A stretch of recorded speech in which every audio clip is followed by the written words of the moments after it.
Hallo, willkommen auf meinem YouTube-Kanal rund um den neuen Ford Focus Mk4. Im heutigen Video geht es darum, wie wir die Temperatur der Lenkradheizung einstellen können und um ein neues Gadget. Ich blende euch jetzt mal ein und ihr werdet bestimmt am Video erkennen, um welches Gadget es sich handelt.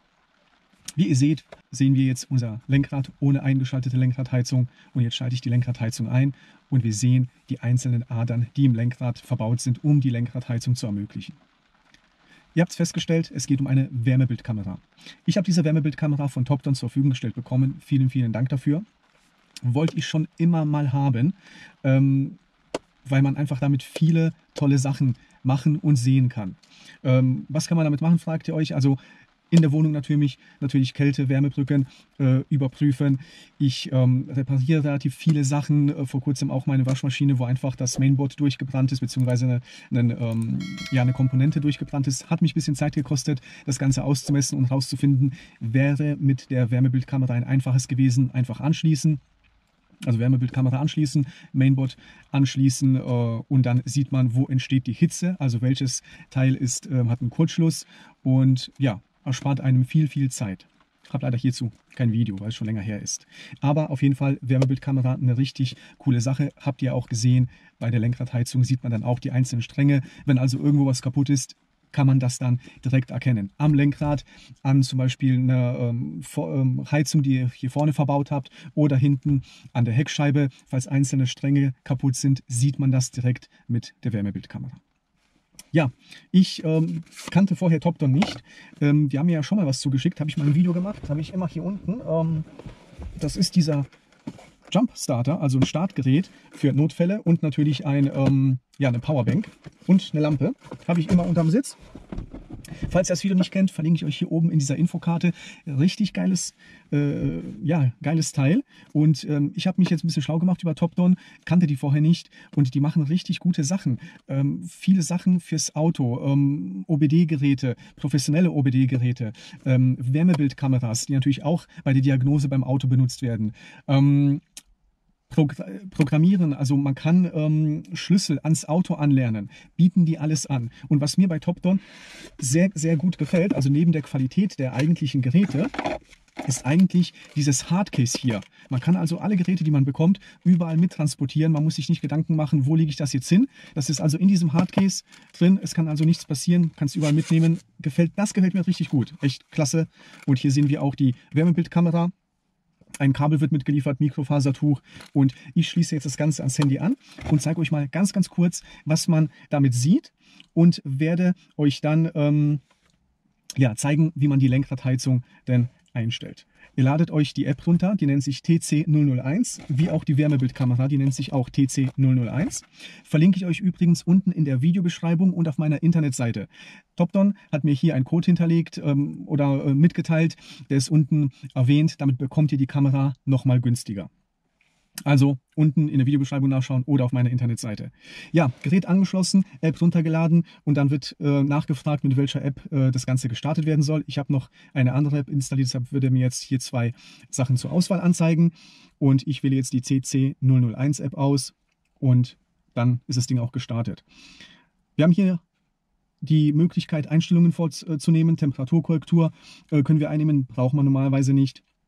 Temperatureinheit können wir festlegen und man kann hier ein Firmware-Update machen, falls für die Kamera ein Firmware-Update notwendig ist. Ich bin hier schon auf der neuesten Version und dann sehen wir die Galerie.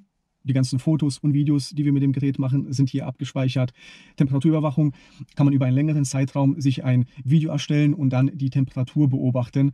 Auch eine richtig nette und gute Funktion gibt es für den Laptop, sowie auch jetzt als App. Und dann die thermische Bildgebung, das ist ja das, was uns eigentlich interessiert. Hier sehen wir zum Beispiel unseren Fokus und wie das Ganze aussieht. Meine Füße hier, ne? Und hier sieht man, war immer mein Fuß jetzt die ganze Zeit angelehnt, schön warm geworden. Und ja, falls es, wie gesagt, zu Problemen kommt am Auto, kann man mit der Wärmebildkamera dann auch eine relativ einfache Diagnose durchführen. Ich gehe mal ganz kurz durch die Menüpunkte, die es hier gibt. Temperaturbereich entweder von -20 bis 150 oder von 150 bis 550. Alternativ kann man das Ganze auf automatisch stellen. Zu den Einstellungen, wir können das Bild hier drehen. Wir können uns hier die Details mehr oder weniger anzeigen lassen. Das Ganze natürlich auch für den Kontrast. Hier sieht man es deutlicher, wie das Ganze dann aussieht, beziehungsweise was für eine Auswirkung das Ganze hat. Man kann rechts diesen Balken sich anzeigen lassen. Bild im Bild, da sehen wir das Ganze dann so. Man kann das Ganze dann überlagern. Hier haben wir natürlich die Thematik, wenn wir das Ganze jetzt überlagern, dass die Kameras natürlich versetzt sind. Die normale Kamera ist hier oben, die Wärmebildkamera hier unten. Winkel stimmt also nicht. Sprich, eine 1:1 genaue Überlagerung ist nicht möglich, muss aber auch nicht. Es reicht ja, dass wir das Ganze ja so einstellen können, dass wir wissen, wo wir uns denn befinden, falls es überhaupt notwendig ist. Wie ihr seht, kann man es hier schön anpassen und fertig. Braucht man aber normalerweise nicht, wenn man so viel auch schon sieht, ohne jetzt das eigentliche Bild haben zu müssen. Genau, hier kann man noch Temperaturgrenzen festlegen. Hier das nächste ist dann, man kann sich die Farben anzeigen lassen, also schwarz-weiß, diverse andere Farben. Ich gehe auf das Klassische und dann haben wir auch noch hier die Möglichkeit, uns natürlich die Punkte anzeigen zu lassen. Entweder kann ich mir hier einen gezielten Punkt aussuchen und er zeigt mir die Temperatur an. Ich kann mir auch eine Linie zeichnen, dann zeigt er mir auf dieser Linie den höchsten und den niedrigsten Wert an. Ich kann mir eine Ebene zeichnen, also ein Rechteck, und in diesem Rechteck zeigt er mir auch die höchste und niedrigste Temperatur an oder halt das vollständige Bild und dann bekomme ich dort die höchste und niedrigste Temperatur angezeigt. Und natürlich als letztes kann man hier das eigentliche Foto oder Video machen. Wie gesagt, so sieht das Ganze dann aus. Blende ich euch jetzt die ganze Zeit auch schon ein. Hier vorne seht ihr die GoPro ist natürlich heiß, weil sie die ganze Zeit aufnimmt. So sieht das Ganze dann aus. Schauen wir mal. Ja, 40 Grad, schön warm. Okay, gut. Das jetzt mal zur Wärmebildkamera. Aber schauen wir uns jetzt mal an, was für eine Temperatur die Heizung hat mit der Wärmebildkamera. Wie ihr seht, zeigt mir die Wärmebildkamera circa eine Temperatur von 32 Grad an. Und wir überprüfen das jetzt Ganze mit einem Infrarotthermometer. Das Infrarotthermometer zeigt mir dann auch einen Wert von 32 Grad an. Sprich, Wärmebildkamera zeigt die richtige Temperatur an, ohne dass wir jetzt irgendwelche Justierungen vornehmen müssen.